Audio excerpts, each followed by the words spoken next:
Idza dhaqa famul bikri dhaqat furujuha wa kana li famiha syi'arun li farjiha.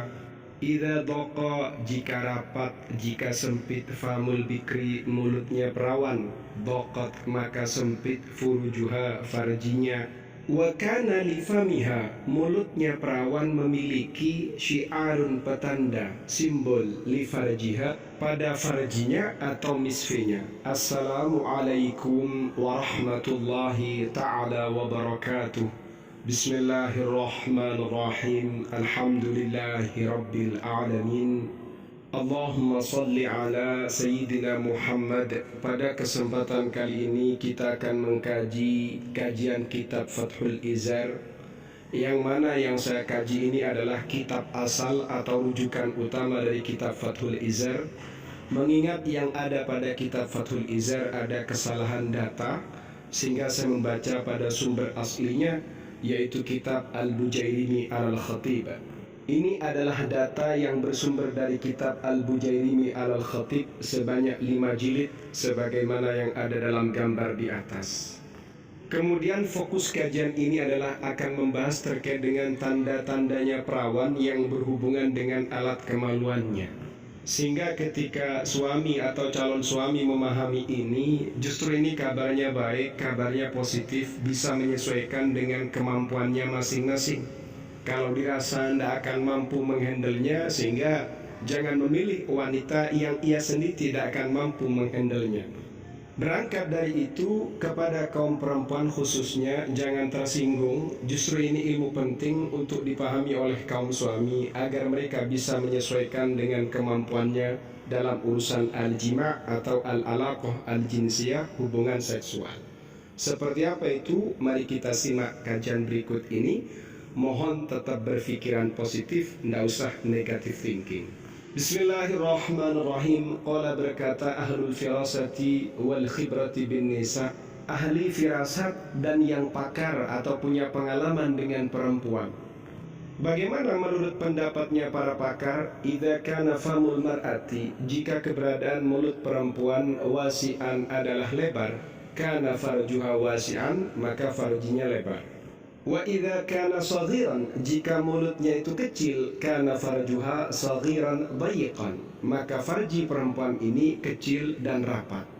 Wa in kana syafataha ghalidhataini, jika kedua bibir atasnya itu tebal, kana iskataha ghalidhataini, maka kedua bibir bawahnya, kedua bibirnya al-farji juga tebal. Wa in kana syafataha raqiqataini, jika keberadaan kedua bibirnya itu tipis, kana iskataha raqiqataini, maka kedua bibir bawahnya, kedua bibirnya misfi itu juga tipis. Wa in kanati sufla raqiqatan, jika bibir atas yang bagian bawah itu tipis, kana farjuha saghiran, maka farjinya kecil.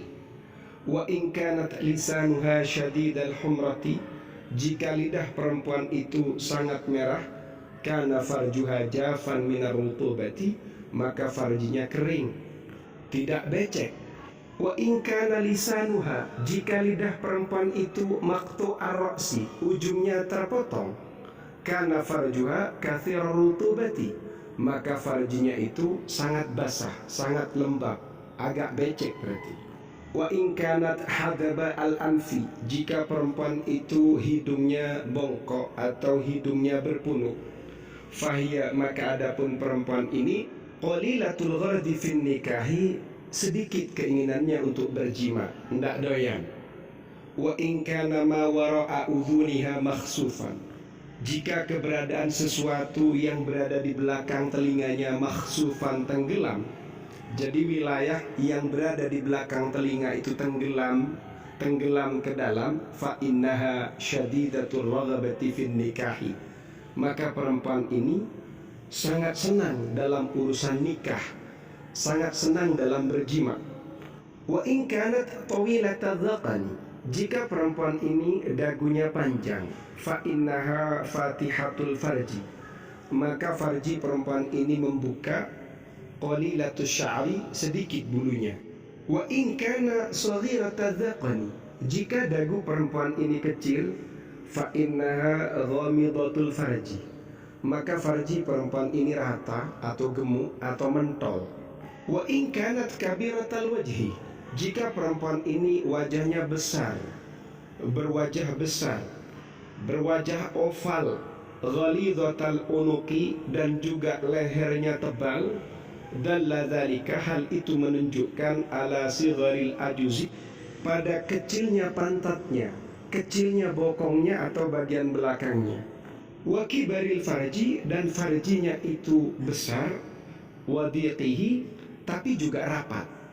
Farjinya besar tapi rapat.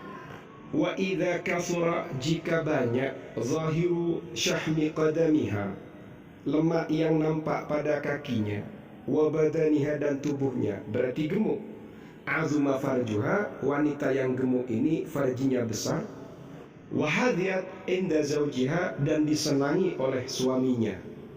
Wa idza kanatil mar'atu, jika keberadaan perempuan ini nati atas sapa ini, muncul kedua kakinya, mentol kedua kakinya, fi salabatin, selain mentol tapi juga keras, fa innaha, maka sesungguhnya perempuan ini syadidatus syahwati, sangat dahsyat syahwatnya, la sabra laha anil jima'i, ia tidak bersabar jika tidak berjima, jadi pengen jima terus. Wa in kanatil ainu, jika mata perempuan ini kahilatan, bercelak, kabiratan, juga besar, fa innahu, maka sesungguhnya hal ini ia dulu menunjukkan alal ghulmati, atas syahwatnya yang besar, wa diqir rahimi, dan sempitnya rahimnya, wa sigharul ajuzi, adapun kecilnya bokong, pantat atau bagian belakangnya perempuan, ma'azmil aktafi, di samping hal itu ternyata bahu perempuan ini besar, yadulani, keduanya ini menunjukkan ala azmil farji, atas besarnya farjinya. Jadi kalau bagian belakangnya, bokongnya itu kecil, kemudian bahunya besar, ini menunjukkan kalau farji perempuan ini besar. Intaha, keterangannya sudah selesai. Keterangan ini diambil dari kitab Al-Bujairimi Al-Khatib. Kemudian ilmu ini penting untuk dipahami oleh kaum suami, sehingga bisa menyesuaikan dengan kemampuan dirinya, agar ketika kelak menikah atau suami yang mau menikah, ia paham dan sadar diri atas kemampuan dalam urusan al-jima'. Takut-takut ketemu dengan perempuan yang doyan, malah tidak bisa ngatasi, kan kasihan, takut istrinya selingkuh. Jadi ilmu ini penting, luar biasa, manfaatnya luar biasa. Kalau misalnya ia ketemu dengan perempuan yang doyan misalnya, dan ia mampu menghandlenya, ini kan berarti lelaki yang baik, lelaki yang bisa memuaskan keinginan istrinya. Jadi ambil ilmunya, tidak usah mikir yang negatif, ambil sisi positifnya, karena ini dikutip dari salah satu karya besar, karyanya imam yang masyhur, yaitu kitab Al-Bujairimi Al-Khatib. Semoga bermanfaat, amin ya rabbal alamin.